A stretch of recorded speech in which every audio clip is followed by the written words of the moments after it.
I love you কে আবিষ্কার করেছে? Sir China company. কি করে বললি? কারণ এর কোনো গ্যারান্টি নাই, টিকলে লাইফ টাইম আর না টিকলে 2 দিনও টেকে নাই।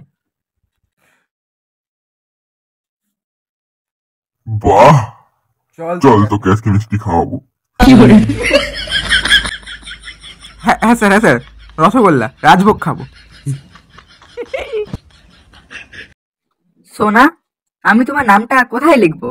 আমার গালে, আমার হাতে, নাকি আমার বুকে? ওসব বেকার ফালতু কথা রেখে তোমার বাবার সম্পত্তির দলিলটার উপর আমার নামটা লিখে দাও, ব্যাস।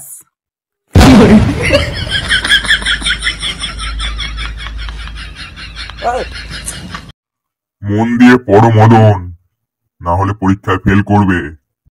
1 2 3। এই এবার কি করব? কেন, কি হয়েছে?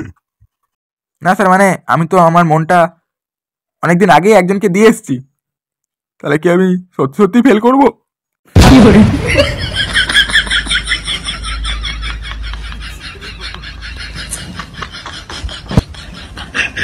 কি হলো স্যার?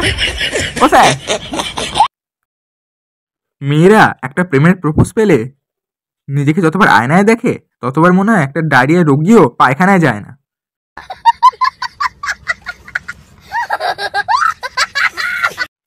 ছেলেরা হলো কাঁচা লঙ্কার মতো, তেজে আর রাগে ভরপুর, কিন্তু লঙ্কা যতই ঝাল হোক না কেন মেয়েরা সেই আচার বানিয়ে খেয়ে নেয়।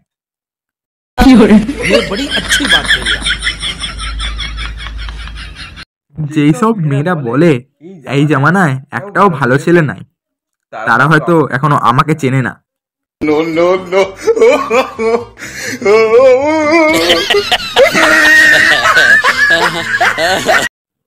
জীবনে চলার পথে কখনো থামতে নেই, এবার চটি ছিঁড়ে গেলে সেটা আলাদা ব্যাপার।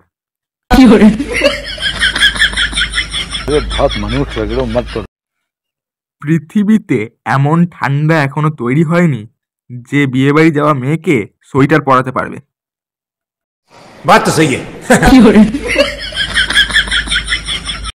কালকে পাশের বাড়ি বৌদির সাথে ঝগড়া হওয়ায় বৌদি বলল সাহস থাকলে রাতে একা আসিস।